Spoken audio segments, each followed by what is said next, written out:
Em uma pequena cidade do interior, longe dos grandes centros, escondia-se um dos casos mais macabros da história americana. Um homem simples, aparentemente inofensivo, carregava dentro de si uma perversão inimaginável. E o mundo jamais esqueceria o que ele fez.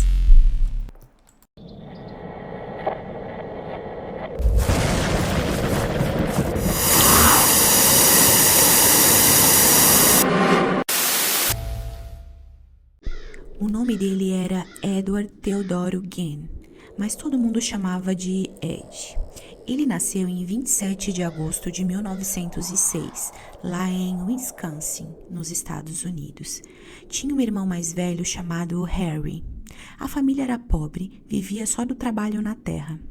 Mas quem realmente mandava em tudo lá era a mãe, a Augusta. Ela era dura, sabe? Religiosa e severa. Todo mundo tinha medo dela, até o próprio marido. E o Ed, ele via a mãe como tudo no mundo. Uma santa, um ídolo, quase como se fosse sagrada mesmo. Essa devoção dele foi tão doentia que acabou moldando toda a vida dele. E o mais interessante é que essa relação sufocante entre mãe e filho foi o que inspirou o clássico filme Psicose e até depois a série Bates Motel.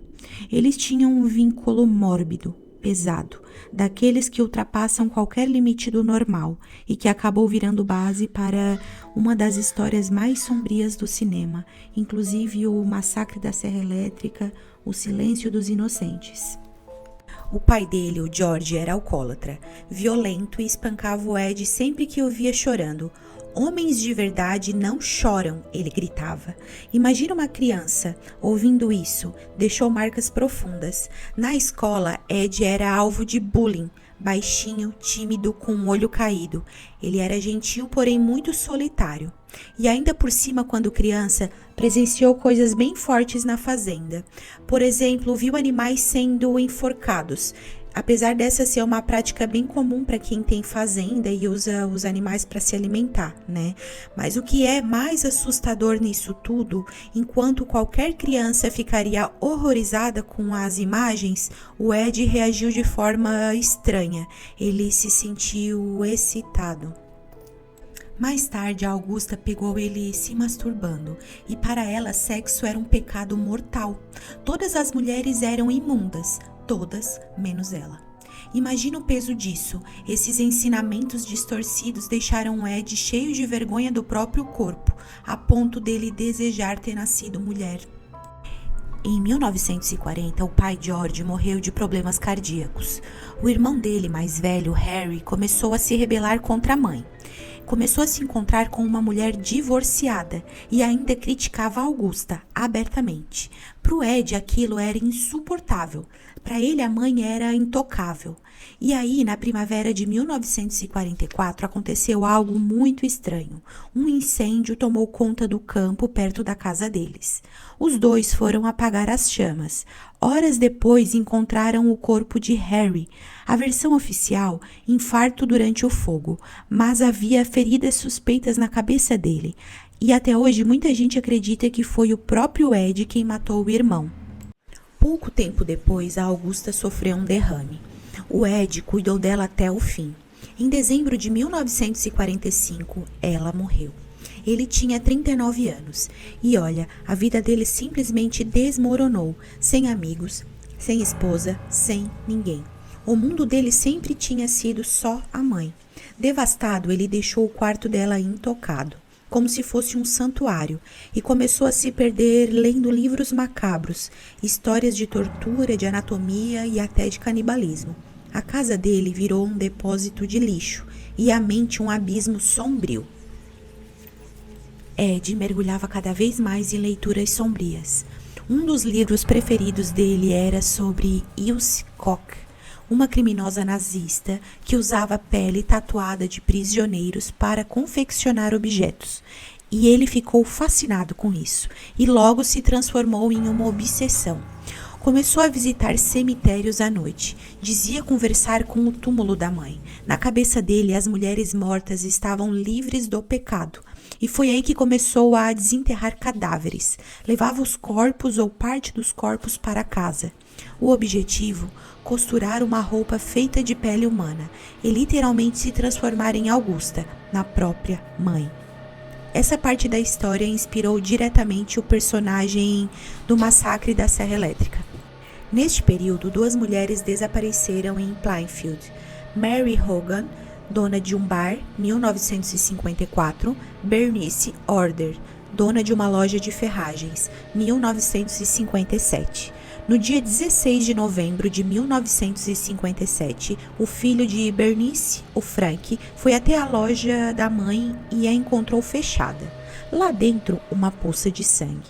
E o último resíduo emitido por ela era justamente de um anticongelante vendido ao Ed. Na hora, o Frank não teve dúvidas. O culpado só podia ser ele. A descoberta e o horror dentro de casa. A polícia foi até a fazenda do Ed. Atrás da casa tinha um galpão de ferramentas. Quando os policiais olharam para dentro, viram um corpo pendurado. De início pensaram que fosse um alce, afinal era temporada de caça. Mas quando chegaram perto, perceberam que não era um animal, era um corpo humano.